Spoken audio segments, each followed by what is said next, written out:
খলিলুর রহমানকে প্রশ্ন করা হয়েছে, একজন সাংবাদিক প্রশ্ন করেছে যে আমরা নগদ প্রাপ্তি কি পেলাম। তো উনি খুব বিরক্ত হয়েছেন আর কি, যে আমরা তো ভিক্ষার ঝুলি নিয়ে যাই না বা কাগজপত্র নিয়ে যাই না যে চুক্তি করব আর টাকা ভর্তি করে নিয়ে আসবো।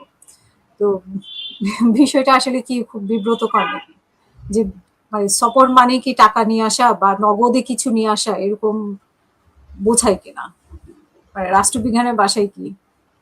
না, আপনি যখন একটা দেশে সফরে যান, হুম তখন তো আপনি কিছু এক্সপেকটেশন নিয়ে যান, তাই না? সেটা হুম নগদ টাকা হতে পারে, অন্য কিছু হতে পারে, অন্য কোনো ডিলিংস হতে পারে। নগদ টাকার ব্যাপারটা এখানে এসেছে যে বাজারে একটা কথা প্রচলিত ছিল, যে জন্য শেখ হাসিনাও গেছিল, দেয় নাই চীন সে সময়।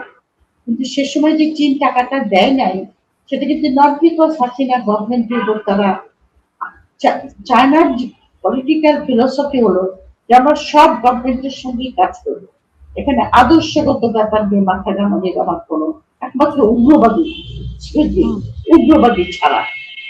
বাজেটে যে ডেফিসিটটা হয়েছে, যেটার জন্য আমি কাগজে দেখলাম যে আবারও বাংলাদেশ IMF এর কাছে ধর্ণা দিয়েছে, কিন্তু IMF টাকা দেবে না, আমেরিকানদের এখন টাকা নেই। হুম চীনের কাছ থেকে আমরা একটা কথা কিন্তু প্রাইম মিনিস্টার উনি রিকোয়েস্ট করেছেন যেন সুদের হারটা কম হয়। তার মানে কি, 200 টাকা চাওয়া হয়েছে, তার মানে সুদের হার তো আসলো কি? আমি জানি না উনি কেন বিরক্ত হয়েছেন। হুম আমি তো জানি যে হ্যাঁ, আপনার গ্র্যান্ট এবং লোন, এটা তো ভিক্ষা না, এটা তো ডেভেলপমেন্ট পার্টনার বলি আমরা, আমাদের উন্নয়নের সহযোগী অংশীদার।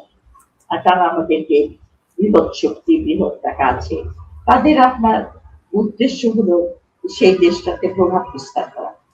তো এটা টু ওয়ে ট্রাফিক।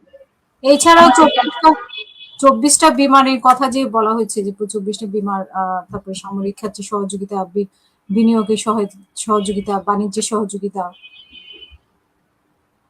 এগুলো তো সবই আপনার ওই যে কাগজে কলমে, যতক্ষণ পর্যন্ত আপনার চুক্তি না হবে, একদম ডিটেলস আপনার কি কি আপনার সাহায্য আসবে, কেমন করে করবে, কত টাকা খরচ হবে, সেই টাকা কি আমরা গ্র্যান্টে পাবো না লোনে পাবো, সেই লোন খুলে আপনার কত ইন্টারেস্ট, এই সমস্ত ডিটেলস সমস্ত তো কিছু চুক্তি ছাড়া আমরা জানতে পারবো না। যখন সহযোগিতার কথা বলে, সেটা কিন্তু একটা অনেকটা আপনার ব্রেকডাউন বলা যায়, যেটাকে মানে আপনাকে বললাম ঠিক আছে আপনাকে আমি সাহায্য করবো, কিন্তু কবে করবো, কেমন করে করবো, সেটা আমি বলছি না। সুতরাং এগুলি যে খুব একটা ইম্প্যাক্ট তা নয়। তবে যেটা শুনেছিলাম যে কয়েকটা যুদ্ধ জাহাজ কিনবে, সেটা বোধহয় আমার মনে হয় চুক্তি সরি, হয়েছে। বিমান না, যুদ্ধ জাহাজ। হ্যাঁ, 24টা যুদ্ধ জাহাজের। যুদ্ধ মানে প্লেন আর কি, হুম, যুদ্ধ বিমান, সরি জাহাজ যুদ্ধ না, বিমান, হ্যাঁ, যুদ্ধ বিমান, সরি, যুদ্ধ বিমান কেনা হবে। তাতে তো ইন্ডিয়ান মিডিয়া তো পাগল হয়ে যাচ্ছে, বলে যে এই যুদ্ধ বিমানগুলো নাকি তাদেরকে অ্যাটাক করার জন্য কেনা হচ্ছে। তা হুম আমাদের আকাশ প্রতিরক্ষার জন্য আমরা প্লেন কিনবো, এত সেন্সিটিভ হয়ে যায় ইন্ডিয়ানরা। তারপরে যাই হোক, আরেকটা জিনিসও শুনেছিলাম, এটা হয়েছে কিনা জানি না, এটা অবশ্য আর্মির ব্যাপার, চুক্তি করবে তারা হয় চীনের সঙ্গে ড্রোন প্রডিউস করার জন্য। Public announcement, hmm there has been no official public announcement that Bangladesh has begun indigenous production of guided missiles, systems of drones. হুম এখন বানাই। একটা বানায় না, হুম কিছু 2 বছর না 2.5 বছর আগে টার্কি থেকে কিছু ড্রোন আনা হয়েছে। বাংলাদেশ যে ড্রোন গুলি বানায়, সেগুলি কিন্তু সার্ভেলেন্স ড্রোন। অনেক সময় বাচ্চারাও কিন্তু ড্রোন বানিয়ে আকাশে উড়ায়, উড়ায় না, ড্রোন হুম গুলি আপনার সার্ভেলেন্স কাগজ করে, দিয়ে, হ্যাঁ, রেঞ্জটা কম, হুম ওই বর্ডারের কাছে কিছু এরকম আপনার যুদ্ধ কাজে ব্যবহারের জন্য না, সার্ভেলেন্সের জন্য কিছু ড্রোন আপনার টার্কি থেকে আনা হয়েছে। কিন্তু বাংলাদেশ কোনো ড্রোন বানায় না। বাংলাদেশের দুইটা আপনার ডিফেন্স মেটেরিয়াল বানানোর জন্য দুইটা আছে, প্রতিষ্ঠান আছে। একটা হলো বাংলাদেশ মেশিনারি টুলস ফ্যাক্টরি, এই জাতীয়, আর একটা হলো অর্ডিন্যান্স ফ্যাক্টরি।